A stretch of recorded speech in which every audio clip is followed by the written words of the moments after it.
Morning, वड़क्कम, आदाब। आज आप सुनेंगे सादत हसन मंटो की कहानी, पेशावर से लाहौर तक। वो इंटर क्लास के जनाना डिब्बे से निकली। उसके हाथ में छोटा सा अटैची केस था। जावेद पेशावर से उसे देखता चला आ रहा था। रावलपिंडी के स्टेशन पर गाड़ी काफी देर ठहरी तो वो साथ वाले जनाना डिब्बे के पास से कई मर्तबा गुजरा। लड़की हसीन थी। जावेद उसकी मोहब्बत में गिरफ्तार हो गया।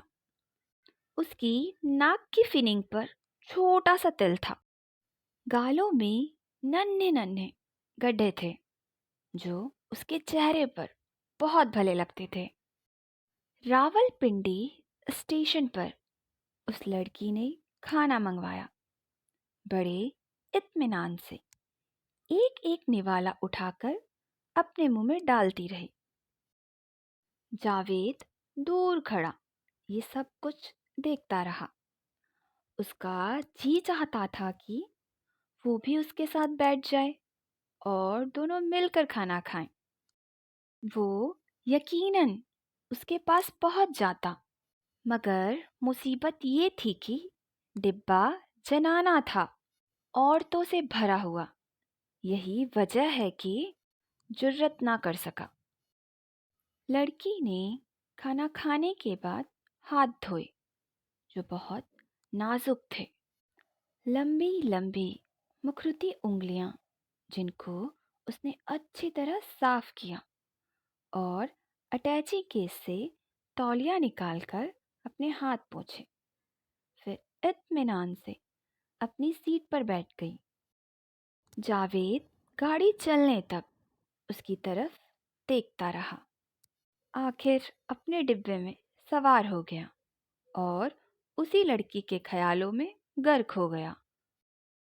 मालूम तो ये होता है कि बड़े अच्छे घराने की है। दोनों कलाइयों में करीब करीब 12-12 सोने की चूड़ियां होंगी। कानों में टॉप्स भी थे। 2 उंगलियों में, अगर मेरा अंदाजा गलत नहीं, हीरे की अंगूठियां हैं। लिबास बहुत उम्दा, साटन की सलवार, टफ्टिया की कमीज, शिफॉन का दुपट्टा। हैरत है कि घटिया दर्जे में क्यों सफर कर रही है। पेशावर से आई है। वहां की औरतें तो सख्त पर्दा करती हैं, लेकिन ये बुर्के के बगैर वहां से गाड़ी में सवार हुई और उसके साथ कोई मर्द भी नहीं, ना कोई औरत। अकेली सफर कर रही है। आखिर ये किस्सा क्या है? मेरा ख्याल है पेशावर की रहने वाली नहीं, वहां किसी अजीज से मिलने गई होगी। मगर अकेली क्यों? क्या उसे डर नहीं लगा कि उठाकर ले जाएगा कोई? ऐसे तन्हा हुस्न पर तो हर मर्द झपट्टा मारना चाहता है।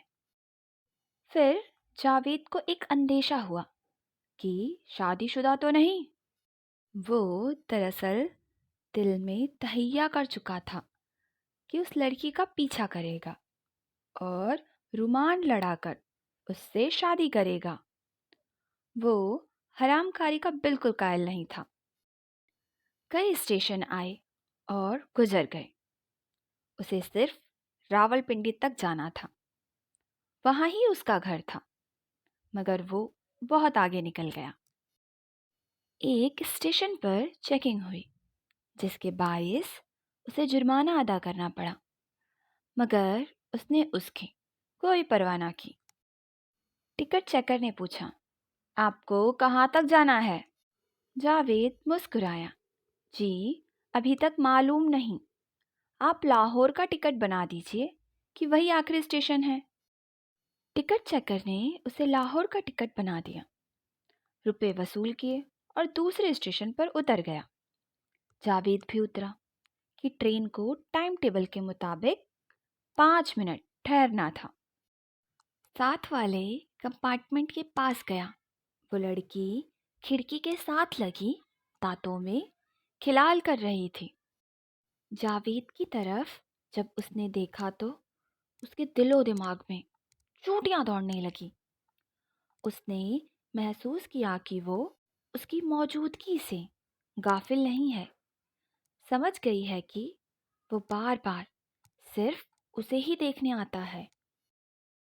जावेद को देखकर वो मुस्कुराई।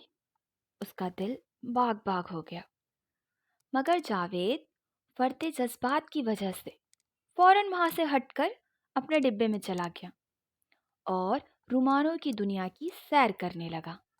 उसको ऐसा महसूस होता था कि उसके आसपास की तमाम चीजें मुस्कुरा रही हैं।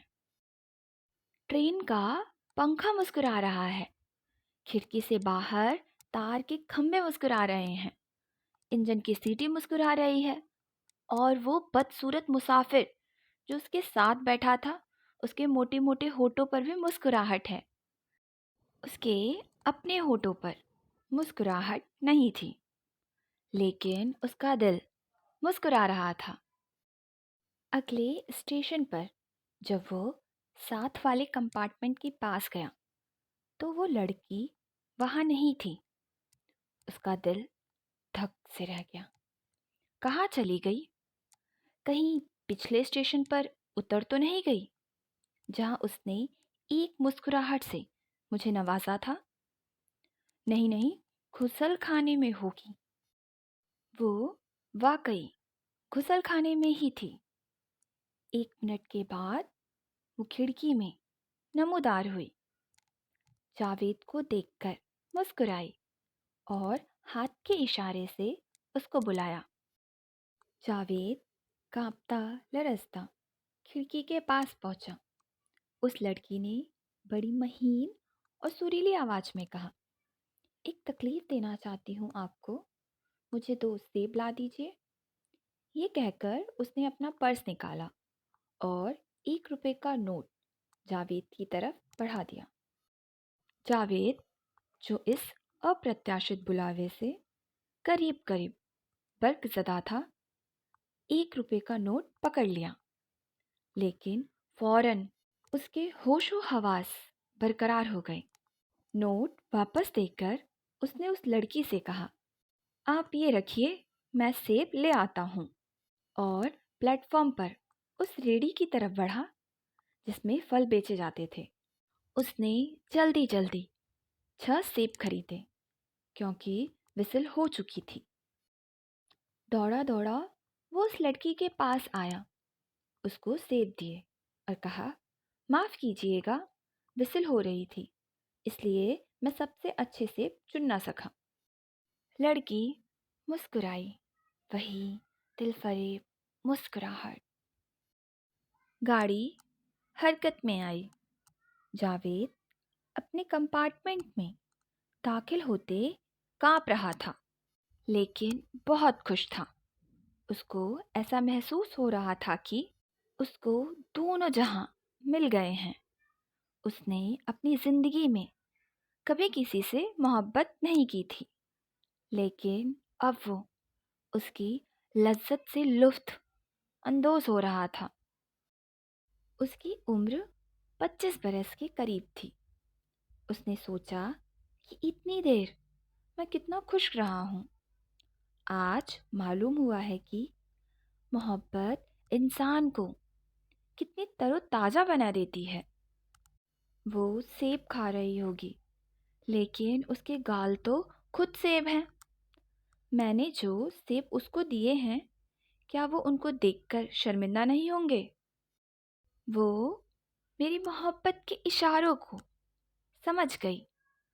जब ही तो वो मुस्कुराई और उसने मुझे हाथ के इशारे से बुलाया और कहा कि मैं उसे सेब ला दूं। मुझसे अगर वो कहती कि गाड़ी का रुख पलट दो, तो उसकी खातिर ये भी कर देता। को मुझ में इतनी ताकत नहीं, लेकिन मोहब्बत में आदमी बहुत बड़े बड़े काम सर अंजाम दे सकता है। फरहाद ने शीरी के लिए पहाड़ काटकर नहर नहीं खोदी थी। मैं भी कितना बेवकूफ़ हूँ। उससे और कुछ नहीं तो कम अज कम यही पूछ लिया होता कि तुम्हें कहाँ तक जाना है। खैर, मैं लाहौर तक का टिकट तो बनवा चुका हूँ, हर स्टेशन पर देख लिया करूँगा। वैसे वो अब मुझे बिना बताए जाएगी भी नहीं। शरीफ खानदान की लड़की है।